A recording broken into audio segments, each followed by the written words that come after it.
Estamos de volta com o Enem TV. Uma informação para quem pretende aí comprar um veículo, porque 76 carros e 124 motos vão ser leiloados amanhã no Detran aqui de Pernambuco. Sérgio Borges está lá no pátio do Detran, no bairro da Iputinga. Sérgio, esses veículos que estão por aí, que são oferecidos nesse leilão, são realmente mais baratos do que nas concessionárias? A princípio, eles podem sim ficar bem mais em conta, Márcio. Veja, por exemplo, esta Kombi, que é considerada recuperável. Ela que no mercado, nesse mesmo estado, pode ser vendida por até R$ 25 mil. Aqui tem como lance inicial R$ 9 mil, ou seja, é uma diferença bem expressiva. Vamos mostrar um outro exemplo agora, desta vez de uma moto, uma motocicleta, que está aqui também considerada recuperável, não é sucata, é aquela moto de cor cinza que nós temos aqui. Ela é ano 2009, essa moto. Aqui tem como lance inicial R$ 1.500 e no mercado pode custar até R$ 8 mil. A gente repara que aqui no pátio do Detran, no bairro da Iputinga, vejam só, várias pessoas analisando os lotes de carros e motos que estão disponíveis nesse leilão. Uma dessas pessoas interessadas vai conversar com a gente agora, o José Neto, ele é comerciário. José, você já olhou bastante veículo aqui no pátio? Está interessado? Eu olhei bastante, né? E a importância da gente vir fazer na visitação é observar bem os lances, os lotes que você está interessado, para que não tenha prejuízo na hora do repasse, de revender.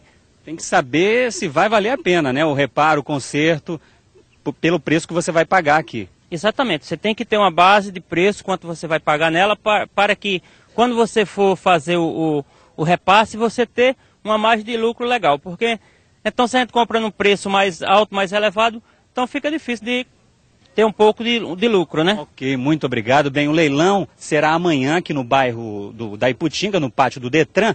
Vamos conversar agora com um professor de mecânica, é o Marcelo Farias, professor do Senai. Boa tarde, Marcelo.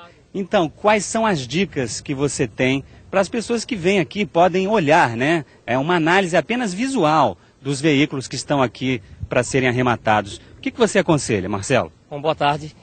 A gente tem que analisar o seguinte. É interessante que a pessoa traga um mecânico, para observar o carro, porque existem peças no motor como um todo vitais. Então, o valor dessas peças são muito alto. Se por acaso ela não tiver no caso do carro que você estiver leiloando, que você estiver arrematando. Então, como uma bateria, como um módulo da injeção, os reservatórios dos fluidos. Então, são peças vitais que você arrematando, é interessante você saber o preço dessas peças, quanto você vai gastar com elas, para poder, assim, recuperar o próprio carro. Quer dizer que se a princípio peças consideradas muito caras estiverem com defeitos, com problemas, é melhor pensar 2 ou 3 vezes. Com certeza. É interessante pensar isso aí, porque algumas peças ela pode existir no mercado e outras peças você tem que comprar por encomenda.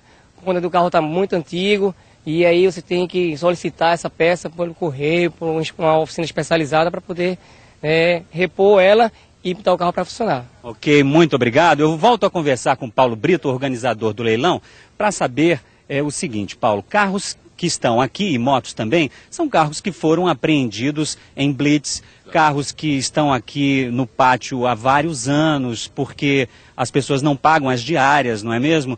Eu queria saber em relação às multas desses carros e as taxas que os donos devem. Tudo isso é esquecido pelo Detran? O arrematante, logicamente, não terá responsabilidade nenhuma com as multas e taxas anteriores ao exercício de 2010. As multas serão pagas, quitadas pelo valor arrecadado, se der para pagar. Se não, são baixadas e para ser cobrado futuramente numa dívida ativa. Paulo, agora em relação ao horário do leilão, que horário começa e como é que as pessoas podem se inscrever? Não existe inscrição, certo? O Detran já abre o seu portão lateral, a guarita 1 às 9 horas. 10 horas, 10h10, começa o pregão. As pessoas, como eu disse anteriormente, terão que ser maior de idade, não ser funcionário do Detran e portador de CPF e pessoa jurídica CNPJ. Então, logicamente, terá o lance inicial e dali por diante começa o pregão propriamente dito. Quer dizer, então se a pessoa chegar aqui pouco antes do leilão e quiser participar, pode? Pode participar, chegar na hora do leilão, no meio do leilão, não tem problema. Qual é o horário mesmo do início? O horário de início do leilão, 10 horas da manhã. Ok, muito obrigado, uma boa tarde para você. Márcio.